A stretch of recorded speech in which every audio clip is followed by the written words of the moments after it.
नमस्कार दोस्तों, मैं राम भरोसे यादव आप सभी का अपना चैनल मिशन एग्जाम क्वालिफाई में मेरे दोस्तों आपको स्वागत है। और आज पुनः एक टॉपिक एलिगेशन का ऐसा क्वेश्चंस करेंगे जो आपके एग्जाम में बहुत ज़्यादा इंपॉर्टेंट है। और इस तरह की अगर आपके एग्जाम में क्वेश्चंस पूछा जाता है तो आप सेकेंडों में बना पाइएगा। तो चलिए आज की क्वेश्चंस को देखते हैं। जैसे है इस टाइप का क्वेश्चंस रहेगा, किसी बर्तन में 50 लीटर दूध है। मान लीजिए किसी बर्तन में 50 लीटर दूध है, उसमें से 10 लीटर दूध निकाल लिया जाता है, फिर 10 लीटर पानी मिला दिया जाता है, फिर उसमें से 10 लीटर दूध निकाल लिया जाता है, फिर 10 लीटर पानी मिला दिया जाता है।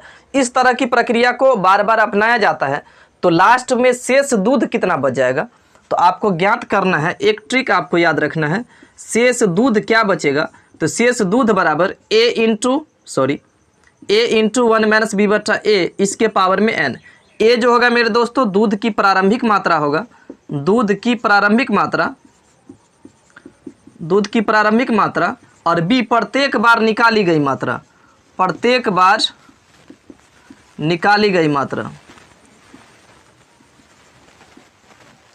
और एन जो होगा यह प्रक्रिया को कितना बार अपनाया गया, जैसे 2 बार 3 बार 4 बार, तो यानी कि यह प्रक्रिया अपनाई गई या दोहराने की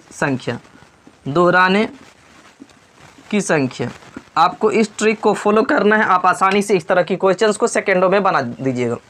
जैसे है क्वेश्चंस, एक बर्तन में 80 लीटर दूध है, उसमें से 8 लीटर दूध निकाल करके उतना ही पानी मिला दिया जाता है और यह प्रक्रिया 2 बार दोहराई जाती है।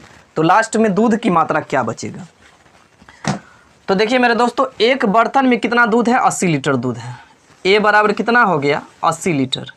एक बर्तन में 80 लीटर दूध है और उसमें से 8 लीटर दूध निकाल लिया जाता है, यानी कि बी कितना होगा, 8 लीटर। और यह प्रक्रिया को 2 बार, यह प्रक्रिया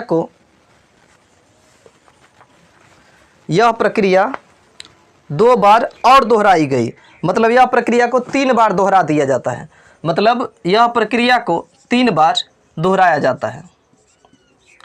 क्वेश्चंस में है मेरे दोस्तों, एक बर्तन में 80 लीटर दूध है, उसमें से 8 लीटर दूध निकाल करके उतना ही पानी मिला दिया जाता है और यही प्रक्रिया 2 बार और दोहराई गई। तो एक बार तो किया था 8 लीटर दूध निकाल करके पानी मिला दिया था और 2 बार यह प्रक्रिया अपना लिया गया। तो लास्ट में शेष दूध कितना बचेगा। तो देखिए हम अभी ये बताए थे शेष दूध बराबर क्या होगा। शेष दूध बराबर याद रखिएगा ट्रिक, ए इंटू 1 माइनस बी बटा ए के पावर एन।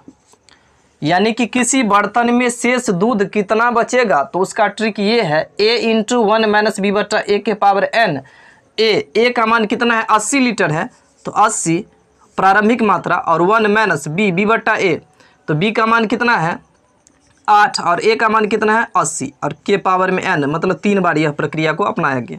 तो 80 और देखिए 8 एकन 8, 8 दाइन 80 और 1 माइनस 1 बटा 10 हो गया, और 1 माइनस 1 बटा 10 कीजिएगा आप तो 9 बटा 10 होगा। इसको सॉल्व कीजिएगा तो, और यह 3 बार किया गया है तो 9 बटा 10 को 3 बार गुना, तो 9 बटा 10 गुने 9 बटा 10 और गुने 9 बटा 10, यह प्रक्रिया को 3 बार अपनाया गया। अब इसको सॉल्व करने की कोशिश कीजिए। देखिए ये 0 से ये 0 कैंसिल हो गया, 9 को 9 से गुना करेंगे तो 9 9 81 होगा, और 81 को अगर आप 9 से गुना कीजिएगा तो 729 होगा। 729 को 8 से गुना कीजिएगा, 729 को 8 से गुना कीजिए, 9 अट्ठे 72 के 2 7 और 2 अट्ठे 16, 16 और 7 तो 23 के 3 2 और 7 अट्ठे 56 और 56 और 2 57 58, मतलब 58 32, और बट्टा में 10 को 10 से गुना करेंगे तो 100। 5832 बट्टा 100, अगर 5832 को अगर हम 100 से भाग देंगे तो 58.32 आएगा, मतलब उस बर्तन में कितना लीटर शेष दूध बचेगा, तो 58.32 मतलब 98.32 लीटर दूध बच जाएगा प्रत्येक बार निकालने के बाद। मुझे आशा है कि इस तरह की क्वेश्चंस जब भी आपके एग्जाम में पूछा जाता है तो आप इसी तरह से बनाइएगा। अगला क्वेश्चंस को देखिए, क्वेश्चन नंबर 2।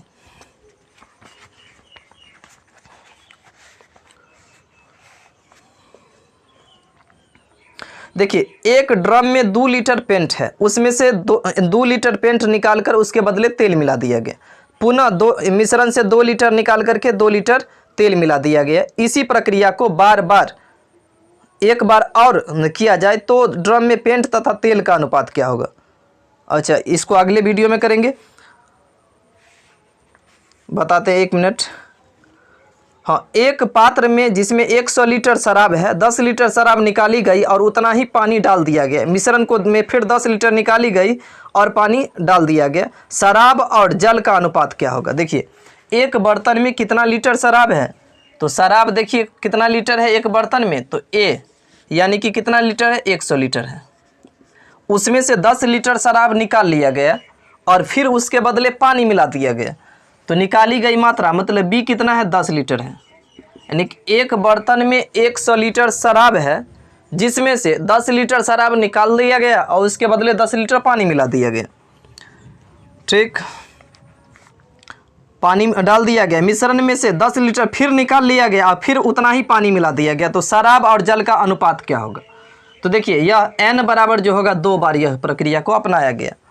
तो बोल रहा है शराब और जल का अनुपात क्या होगा, तो शेष शराब क्या होगा, तो शेष शराब क्या होगा, तो इसको सबसे पहले ज्ञात कर लीजिए।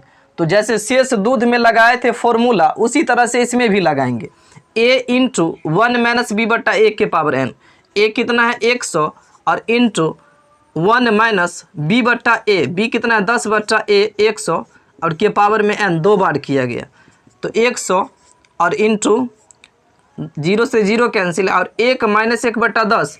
1 में से अगर आप 1 बट्टा 10 घटाइएगा, 1 - 1 बट्टा 10 अगर सॉल्व कीजिएगा तो ये आएगा आपको 9 बट्टा 10, यानी कि 9 बट्टा 10 इसका स्क्वायर, यानी कि बराबर 100 गुने 9 बट्टा 10 का स्क्वायर, मतलब 9 बट्टा 10 गुने 9 बट्टा 10। ये 10 दानी का 100, इससे ये कट गया तो 9 9 81। मतलब शेष शराब जो बचेगा मेरे दोस्तों, वो कितना लीटर प्योर शराब बचेगा, 81 लीटर बचेगा। एक चीज़ बताइए, अभी भी वो कितना लीटर हो गया है लिक्विड, तो अभी भी हो गया है आपको 100 लीटर। तो बोल रहा है कि शराब और जल का अनुपात क्या होगा, तो शराब और जल का अनुपात क्या होगा, तो शराब तो आपको 81 लीटर हो गया है और 100 लीटर में अगर 81 लीटर शराब है तो जल कितना लीटर होगा, तो 19 लीटर होगा। अब ये कटेगा नहीं कटेगा, तो नहीं कटेगा तो आपका यही उत्तर होगा। मुझे आशा है कि आपको समझ में आया होगा। यदि किसी भी तरह का समझने में इशू है तो कमेंट जरूर कीजिएगा। इसी के साथ इस वीडियो को समाप्त करते हैं। आपका समय शुभ हो। Thank you.